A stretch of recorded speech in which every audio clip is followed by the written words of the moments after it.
Bonjour à tous, bonjour chers professeurs, bonjour chers stagiaires. C'est avec une grande excitation que je vous présente aujourd'hui mon projet de fin de formation qui est une application web de gestion de restaurants innovante.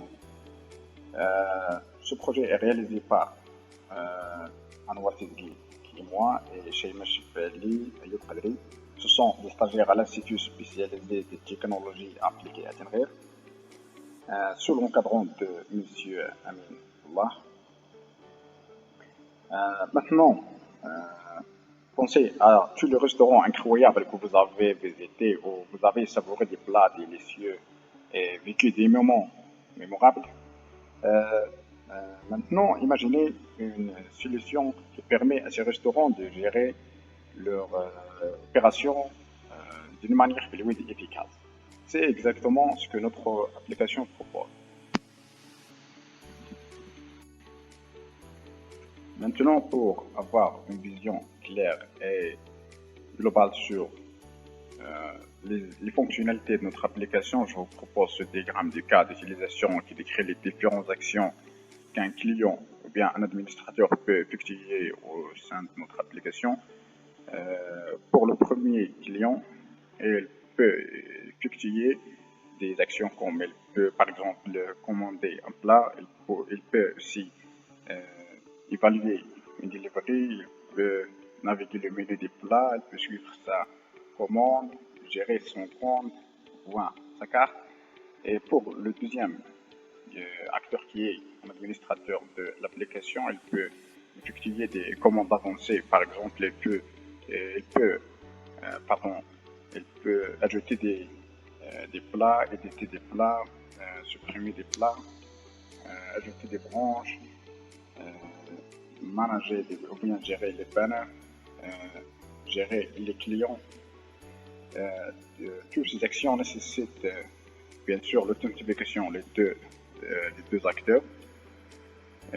Voilà brièvement la description de l'ensemble des actions ou bien des fonctionnalités de notre application. Pour les technologies utilisées ou bien les langages de programmation utilisés dans notre application, nous avons opté une approche cohérente et efficace en utilisant le framework Laravel, à la fois pour le développement front-end et back-end de notre application. Cette décision stratégique nous permet de bénéficier d'une structure de code unifiée et une intégration efficace entre les différentes parties de notre système. Parce que grâce à Laravel, nous avons pu créer des fonctionnalités avancées côté serveur, gérer aussi les routes et les contrôleurs de manière optimisée, tout en garantissant une expérience utilisateur fluide et réactive.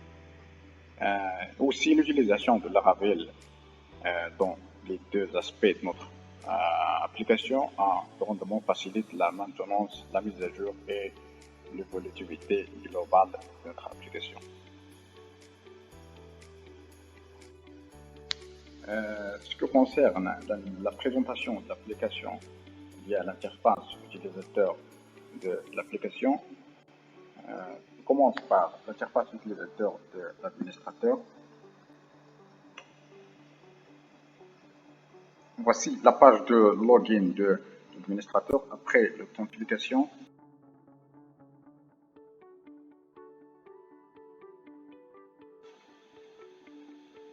Après avoir authentifié, l'administrateur se redirige vers ce tableau de bord qui contient ces différentes actions qu'il peut effectuer. Par exemple, il peut gérer des branches. Le contexte des branches dans notre application concernait, par exemple, si on a un restaurant qui possède plusieurs emplacements physiques, on peut considérer chaque emplacement comme une branche. Par exemple, dans notre cas, on a une seule branche. Chaque branche possède l'image, le nom de la branche, l'email, le téléphone. L'administrateur aussi peut gérer les différentes catégories des produits disponibles, les différents utilisateurs et leur évaluation des produits et les livraison des délivreries, les différentes commandes effectuées par jour, et l'ensemble ou bien la somme des gains ou bien des revenus de l'application. Si on clique ici par exemple sur le tableau des utilisateurs, on trouve les différents utilisateurs disponibles dans l'application. Si on clique explicitement sur cet utilisateur, on peut voir les détails avancés. Par exemple, l'administrateur peut ajouter des argents au wallet de cet utilisateur, voir les commandes effectuées par cet utilisateur et son code de référence. Et voilà brièvement la description de l'ensemble des actions qu'un administrateur gère au sein de notre application.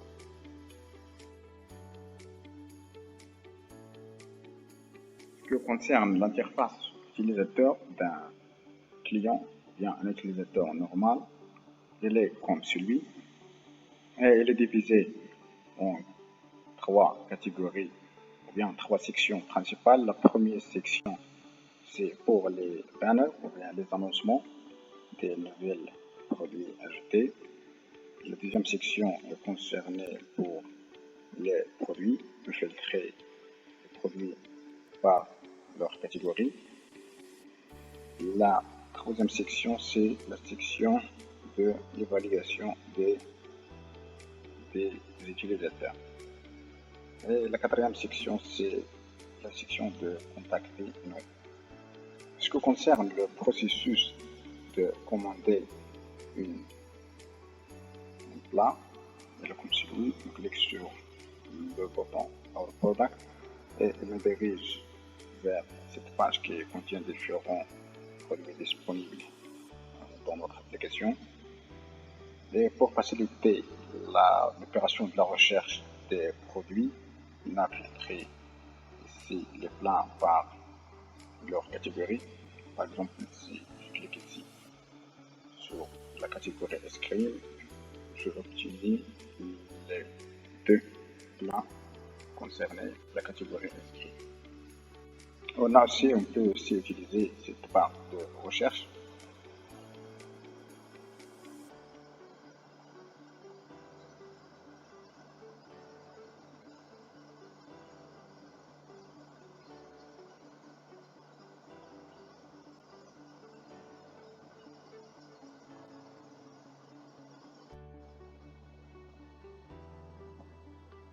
Considérons maintenant que je veux par exemple commander ce plat-là. Je clique sur le plat concerné. Les différentes informations sont affichées comme cette forme. Il contient l'image de plat, son nom. Ce bouton est concerné si vous voulez ajouter ce plat à la liste des favoris. Voilà le prix de plat, de taxe, de la livraison. Voici le temps de la livraison, une description et une section qui concernait les produits similaires à ce produit-là. Si je clique par exemple sur Add to Cart, elle me redirige vers la page de l'authentification parce que cette action nécessite normalement l'authentification de l'utilisateur.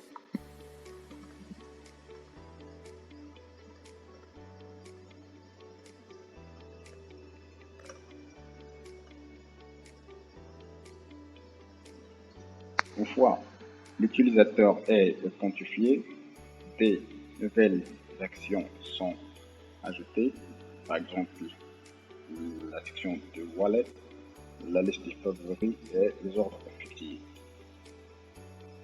Si je retourne maintenant à le produit que je veux commander, je clique maintenant sur Add to Cart et le produit sera ajouté à mon carte. En cliquant sur la carte, je veux augmenter la quantité de produits concernés. Je peux diminuer aussi ou bien supprimer totalement ce plat ou bien cette commande.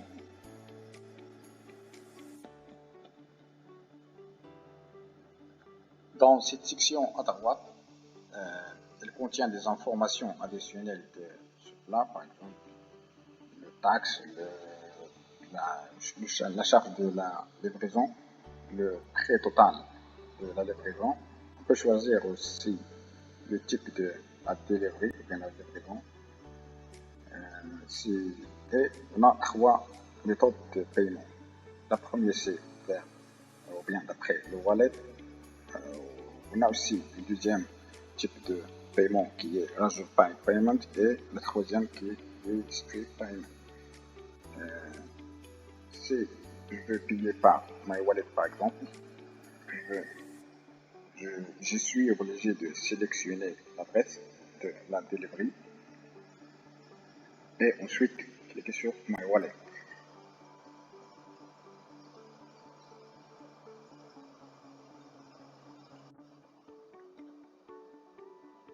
Et voilà, maintenant si je consulte la section de My Order, je trouve la commande effectuée. Si je clique ici, je trouve l'historique de toutes les commandes effectuées par cet utilisateur et les informations de paiement. Et le statut aussi de cette commande. Et voilà brièvement la description du processus de la commande dans notre application. Ce qui concerne la section de My Wallet, elle contient l'historique ou bien l'historique des statuts des différentes commandes effectuées, quel que soit confirmé ou bien annulé. Ici, c'est l'ID de la commande. Dans l'autre section, l'utilisateur peut ajouter de l'argent en son wallet d'après la méthode Razor Pay ou bien la méthode Strip. On peut tester cette méthode.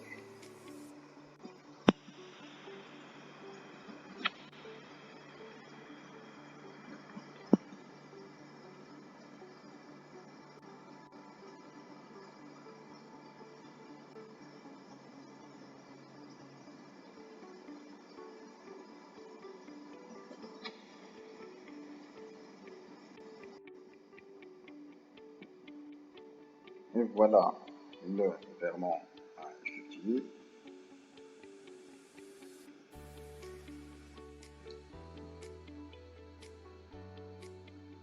Et voilà brièvement la description des fonctionnalités de notre application. Si vous souhaitez en savoir plus sur notre application ou discuter euh, la façon dont il peut répondre aux besoins spécifiques d'un restaurant, n'hésitez pas de me contacter. Merci et à bientôt.